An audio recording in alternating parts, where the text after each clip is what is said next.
தனது நண்பரான மோடியுடன் தொடர்ந்து இனிவரும் நாட்களில் பேச இருப்பதாக தெரிவித்திருக்கிறார். இரு நாடுகளுக்கு இடையிலான வர்த்தக ஒப்பந்தம் தொடர்பாக பேச இருப்பதாகவும் அவர் தெரிவித்திருக்கிறார். இது தொடர்பான முழுமையான விவரங்களுக்கு இணைகிறார் எமது செய்தியாளர் வெங்கட்ரமணன். அவரிடம் பேசலாம்.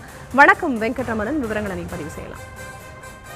வணக்கம். இந்தியாவுடன் பேச்சுவார்த்தை தொடர்வதாக அமெரிக்க அதிபர் டொனால்டு ட்ரம்ப் தெரிவித்திருக்கிறார். இரு நாடுகளுக்கு இடையிலான வர்த்தக தடைகள் குறித்து பேச்சுவார்த்தை நடக்கிறது என அமெரிக்க அதிபர் டொனால்டு ட்ரம்ப் தெரிவித்திருக்கிறார்.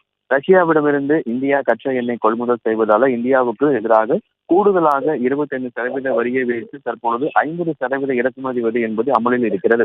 இதன் மூலம் இந்திய பொருட்களுக்கு அமெரிக்காவின் வரி விதிப்பு 50% உயர்ந்திருக்கிறது. இதனால் இந்தியாவுக்கு எதிராக பல்வேறு விமர்சனங்களை அமெரிக்க அதிபர் ட்ரம்ப் நிர்வாகம் முன்வைத்து வருகிறது. குறிப்பாக இதனால இந்தியாவில் பல்வேறு தொழில் நிறுவனங்கள், குறிப்பாக தமிழகத்தில் கூட பல்வேறு தொழில் நிறுவனங்கள் கடுமையாக பாதிக்கப்பட்டிருக்கிறது.